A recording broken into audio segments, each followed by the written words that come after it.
Sintonia da EBD. Sintonia da EBD. Olá! Hoje a gente vai mergulhar num material assim denso e fascinante. É um estudo bíblico focado no capítulo 28 de Ezequiel.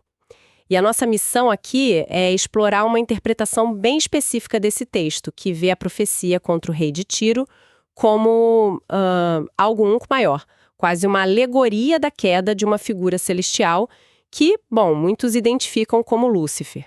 Para guiar a gente nessa análise, estamos usando um estudo bem estruturado sobre esse capítulo, vamos seguir o raciocínio deles para entender como chegam nessa conclusão. E o ponto central que esse estudo defende, a verdade prática, é bem direta. Deus não criou o diabo, foi pelo orgulho que ele se tornou quem é. E é muito interessante notar que essa forma de ler o texto, sabe? Pegar uma história de um rei terreno e ver nela um reflexo de um evento espiritual, isso não é uma ideia nova, de forma alguma. O nosso material faz questão de frisar que essa é uma prática teológica, sim, muito antiga. Nomes como Orígenes e Jerônimo, que são figuras importantíssimas do início do cristianismo, lá nos primeiros séculos, eles já olhavam para a arrogância do rei de Tiro e diziam: olha, isso aqui soa familiar, isso aqui ecoa a queda de um anjo. Então, a gente não está falando de uma interpretação moderna, mas de uma conversa que já dura quase 2000 anos. Certo, então vamos desvendar isso. O texto de Ezequiel, ele começa de forma bem direta, se dirigindo ao príncipe de Tiro. E a acusação é pesada logo de cara. O rei declara: eu sou Deus, eu me sento no trono de Deus no coração dos mares. É uma arrogância colossal. A fonte que a gente está analisando ressalta que ele, sendo apenas um homem, se achava um deus. Claro, faraós e outros reis no mundo antigo também tinham essa mania de grandeza, né? De se declararem divinos. Mas aqui o texto parece levar isso a um nível quase cósmico. Exato. E é exatamente aí que o argumento do nosso estudo começa a tomar forma. A análise sugere que a descrição ultrapassa muito rápido o que seria aplicável a qualquer líder humano. O material aponta para o que chama de atributos inatingíveis a humanos. Por exemplo, o texto diz que esse príncipe seria mais sábio que Daniel e que nenhum segredo lhe estaria oculto. Pensa bem, Daniel era o padrão ouro de sabedoria vinda de Deus, uma sabedoria espiritual profunda. Dizer que alguém era mais sábio que ele, a ponto de não haver segredos, é sugerir um conhecimento sobre-humano. Nenhum imperador, por mais genial que fosse, jamais possuiu um conhecimento ilimitado. Faz todo sentido. Um rei pode ser estrategista, pode ser culto, mas onisciente, aí já é outra categoria. E isso nos leva a um ponto ainda mais estranho do texto, que a fonte chama de figuras incompatíveis com humanos. A impressão que dá é que Ezequiel começa falando do rei, mas de repente a câmera sobe, o foco muda. E ele passa a descrever um ser de uma escala completamente diferente. O rei humano vira um tipo, um símbolo para algo muito maior. Você tocou num ponto crucial.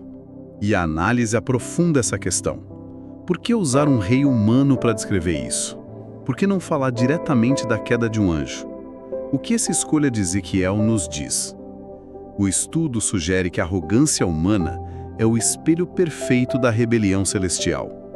O desejo do príncipe de Tiro de se sentar no trono de Deus é um eco terreno da ambição que, segundo a tradição, motivou Lúcifer. Então a profecia opera em dois níveis.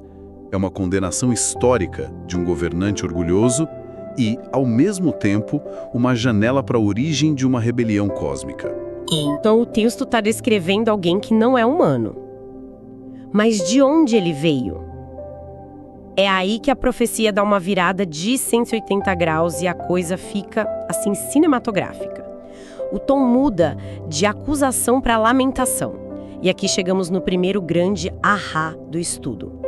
O texto diz em Ezequiel 28, versículo 15: Perfeito eras nos teus caminhos, desde o dia em que foste criado, até que se achou iniquidade em ti. Isso é fundamental. A perfeição era o estado original, de fábrica. A maldade não foi criada com ele. Foi algo que surgiu depois. Exatamente. O estudo argumenta aqui que o mal não é uma força eterna oposta a Deus, mas uma espécie de bug no sistema, Uma corrupção que nasceu dentro da perfeição quando uma criatura livre decidiu amar a si mesma mais do que ao seu Criador. E o cenário descrito reforça essa origem celestial. O texto diz que esse ser estava no Éden, jardim de Deus. Mas é importante notar que não estamos falando do jardim de Adão e Eva, como macieras e grama. A descrição aqui é outra. É como se Ezequiel estivesse descrevendo a sala do trono do universo, sabe? Um lugar feito não de terra e planta, mas de luz, música e pedras preciosas. É uma dimensão completamente diferente. E nesse cenário espetacular surge a identidade desse ser. O estudo foca no termo-chave, querubim da guarda ungido. O texto diz: tu eras querubim ungido para proteger.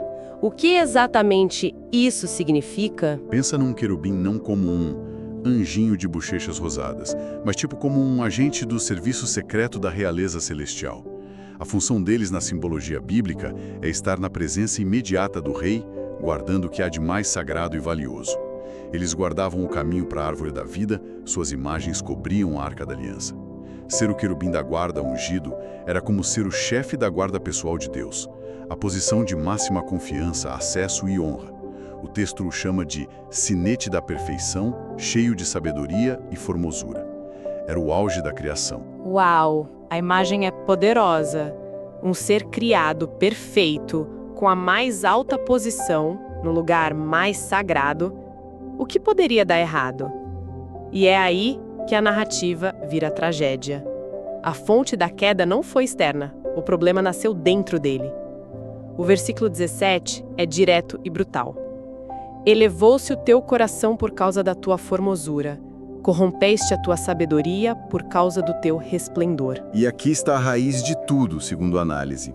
O orgulho, a beleza e a sabedoria, que eram dons para refletir a glória do Criador, se tornaram um espelho no qual ele se apaixonou por si mesmo.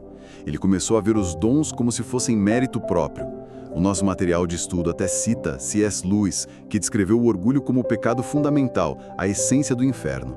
É a atitude de se colocar no centro do universo, no lugar que pertence a Deus. É uma inversão completa do propósito da existência, que nessa visão teológica é adorar e refletir o Criador, não a si mesmo. É uma ideia assustadora, não é? Pensar que as nossas maiores qualidades podem se tornar a nossa maior armadilha. A linha entre autoconfiança e orgulho destrutivo parece ser muito mais tênue do que a gente imagina. E essa autoexaltação toda, claro, leva a um julgamento. O texto diz: lancei-te por terra, diante dos reis te pus, para que te contemplem. A queda é a consequência lógica. Aquele que se torna inimigo do Criador não pode mais permanecer em sua presença. O Monte Santo de Deus, que na Bíblia simboliza a autoridade e a presença divina, se torna o palco da sua expulsão. Ele perde tudo. A tentativa de usurpar o lugar de Deus resulta na perda da sua própria posição e glória. É a ironia suprema. Na busca por ser tudo, ele se torna uma sombra do que era. Ok, a história é forte. Mas, na prática, quais são as implicações disso tudo? Se essa interpretação estiver correta, o que essa queda de um querubim significa para nós hoje? A fonte organiza isso em alguns pontos bem claros. O primeiro, como a gente já mencionou, é sobre a origem do mal. A queda desse ser mostra que o mal não foi um plano B de Deus ou uma força que sempre existiu. Ele surgiu da escolha livre de uma criatura perfeita. É uma corrupção da boa criação, como uma doença que ataca um corpo saudável. Não é uma substância, é uma ausência. A ausência de submissão e amor a Deus. Certo. E o segundo ponto, que me parece ainda mais provocador, é sobre a realidade da liberdade. Se um ser angelical, que vivia na presença direta de Deus, com toda aquela perfeição e sabedoria, pôde escolher se rebelar, o que isso diz sobre o livre-arbítrio? Diz que ele é real e, portanto, perigoso. A análise ressalta que a perfeição inicial não era uma garantia de que ele nunca cairia. A liberdade genuína tem que incluir a possibilidade de escolher o mal. Se não houvesse a possibilidade de dizer não, o sim não teria valor algum. A fidelidade, tanto para anjos quanto para humanos, não é um estado automático, é uma escolha contínua. É uma corda bamba sobre o abismo, e o orgulho é o que nos desequilibra. Liberdade real e perigosa, isso dá o que pensar. E o terceiro ponto que o estudo levanta talvez seja o que mais impacta nosso dia a dia: a guerra espiritual. A rebelião desse querubim, segundo a fonte, não foi um evento isolado no céu. Ela deu início a um conflito cósmico que se derramou sobre a criação e nos afeta diretamente. Sim, o material é bem enfático aqui. Ele usa uma frase forte. Ignorar essa guerra espiritual é andar desarmado num campo de batalha real. A ideia é que essa batalha, embora invisível, tem consequências muito concretas em nossas vidas, influenciando tentações, sistemas de pensamento, estruturas de poder, tudo. Não é uma metáfora para problemas psicológicos, mas uma realidade espiritual que, segundo a fonte, a Bíblia inteira confirma. Mas a fonte não para por aí, certo? Ela fala do conflito, mas também da resolução. Exatamente. A boa notícia, como o estudo aponta no final, é que a história da redenção é a resposta de Deus a essa rebelião. A vinda de Cristo, nessa perspectiva, não é apenas para perdoar os pecados humanos, mas para confrontar e derrotar o originador do mal. A guerra é real, diz a fonte, mas o seu desfecho já foi determinado na cruz. A vitória final está garantida, embora as batalhas continuem. Uau! Ok, vamos fazer uma pausa e recapitular essa jornada. Começamos com uma profecia que parecia ser apenas sobre um rei arrogante numa cidade antiga da Fenícia e, seguindo a trilha de pão deixada pela análise da nossa fonte, chegamos a uma história de proporções épicas, sobre a origem do orgulho, a natureza do mal e o início de um conflito que define a condição humana. A arrogância do homem na Terra serviu como um reflexo de uma rebelião no céu. Perfeito. E se a gente tivesse que destilar as grandes ideias que esse estudo nos deixa para reflexão, seriam estas. Primeiro, a ideia do mal como uma corrupção da bondade, não uma força independente. Segundo, o perigo mortal do orgulho, essa capacidade que ele tem de transformar nossas maiores forças em nossa ruína. E terceiro, a liberdade como essa condição incrível, mas também arriscada, que exige responsabilidade e vigilância constantes. E essa ideia de vigilância me leva ao pensamento final. A fonte termina com uma aplicação pessoal bem direta. Diz assim: a beleza, os dons, as conquistas e posses podem corromper se o coração não for vigiado. E isso nos deixa com uma pergunta para levar para casa, não é? Partindo dessa ideia, a reflexão que fica é a seguinte: se, nesta interpretação, a criatura mais perfeita e bela já criada carregava dentro de si a semente da própria destruição através do orgulho, como é que nós, em nosso nível muito mais modesto, podemos cultivar a gratidão por nossas qualidades e conquistas sem deixar que elas se tornem a fonte da nossa maior vulnerabilidade? Como vigiar o coração para que a bênção não vire aos poucos uma maldição?